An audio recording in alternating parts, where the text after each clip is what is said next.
میرے بھائیوں، اللہ رب العزت کوئی ایسا کام نہیں جو نہ کر سکے۔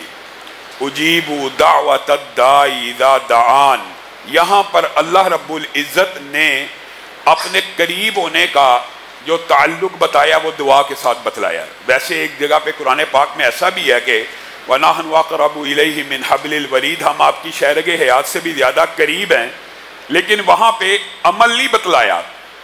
اس آیت کے اندر جو صبح جمعے میں آپ کے سامنے رکھی تھی وَإِذَا سَأَلَكَ عِبَادِي عَنِّي فَإِنِّي قریب، یہ قریب اللہ کس کے لیے کہہ رہا ہے؟ اجیبوا دعوت الداعی اذا دعان، جب پکارنے والا کوئی پکار کرتا ہے یا پکارتا ہے یا مجھے بلاتا ہے تو میں اس کی دعا کا جواب دیتا ہوں، میں قریب ہوں۔ گویا دعا کے اندر اللہ رب العزت نے کسی واسطے وسیلے کو خود رد کیا ہے۔ یہاں پہ ایک اشکال پیدا ہو سکتا ہے کہ قرآن پاک کی دیگر آیات میں تو واسطے وسیلے کا ذکر موجود ہے کہ اللہ تک پہنچنے کا وسیلہ تلاش کرو، اس کا کیا جواب ہے؟ تو میرے بھائیوں یہ بات یاد رکھیے گا، آج تعصب کے بغیر شرع صدر کے ساتھ اہل حدیث کا، اہل توحید کا موقف سمجھے۔ اگر آپ کو بات سمجھ آ جائے قبول کر لیں، اور اگر آپ کو سمجھ نہیں آتی آپ اپنے دلائل کو مزید راستہ پہ راستہ کریں، ان کے اوپر غور و فکر کریں، مزید دلائل سامنے لے کے آئیں۔ قرآن و سنت میں وسیلے کے اعتبار سے تین چیزیں ملتی ہیں کہ جن تین چیزوں کا وسیلہ دے کر اللہ رب العزت سے دعا کی جا سکتی ہے۔ ویسے تو اس آیت میں انی قریب کے بعد اللہ نے ساتھ ہی کون سا عمل بتایا؟ اجیبوا دعوت الداعی اذا دعان۔ کسی کے گمان میں یہ نہ رہے میں دور ہوں، میں پکارنے والے کی پکار کا جواب دیتا ہوں، لیکن ساتھ اللہ رب العزت نے تین جائز اقسام کو بھی بیان کر دیا، اور قرآن پاک میں ان کے ثبوت اور احادیث میں ان کا ثبوت ملتا ہے۔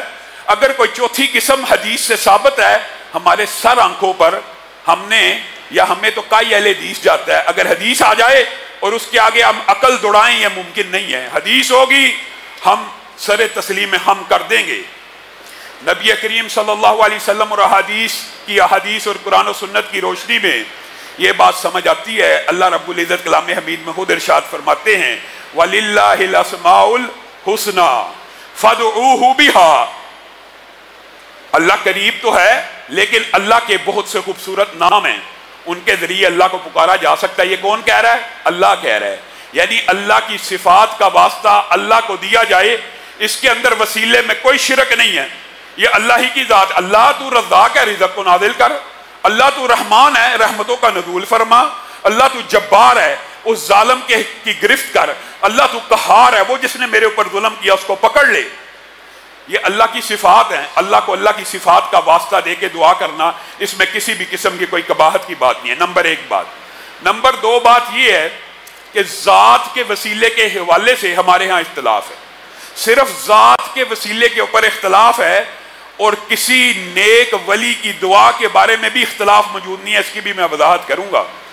ذات کے اوپر اختلاف ہے کہ کسی کی ذات کا وسیلہ نہیں دیا جا سکتا، اس کی مثال عقل اور منطق کے ساتھ بھی ہے اور حدیث سے بھی ثابت ہے۔ مثلا نیک عمل کوئی قاری صاحب کر رہے ہیں، کوئی امام صاحب کر رہے ہیں، کوئی مولوی صاحب کر رہے ہیں، انہوں نے تو بڑا نیک عمل کیا، اور ایک گناہ گار بندہ اٹھے اور اللہ کو کہ قاری صاحب نے بڑا اللہ تعالیٰ نیک عمل کیا ہے، اس کے نیک عمل کی وجہ سے میرا کام کر دے۔ ایک بندہ اٹھے، وہ مولوی صاحب اور علامہ صاحب بڑا نیکی کا کام کرتے ہیں، ان کی نیکیوں کی وجہ سے اللہ میرا یہ کام کر دے۔ کیا یہ بات عقل اور منطق میں بھی آتی ہے کہ نہیں آتی؟ یہ عام فہم بات ہے کہ آپ اپنے نیک اعمال کا واسطہ تو دیں، تو قرآن و سنت سے بھی ثابت ہے، لیکن کسی غیر کے نیک اعمال کا اللہ کو کیسے واسطہ دیا جا سکتا ہے؟ کسی غیر کی ذات، اس نے تو نیکیاں اپنے لیے کی، اس نے تو محمد رسول اللہ صلی اللہ علیہ وسلم نے اپنی بیٹی فاطمہ کو نہیں تھا کہا میری بیٹی اس گمان میں نہ رہنا تیرا باپ نبی ہے، وہ نبی جس نے کل قیامت کے دن سفارش بھی کرنی ہے اور شفاعت کا میدان بھی لگنا ہے، وہ نبی اپنی بیٹی کو سمجھا رہا ہے اس گمان میں نہ رہی تیرا باپ نبی ہے اور تو عمل نہ کرے اور تیرا باپ تجھے جنت میں لے جائے گا۔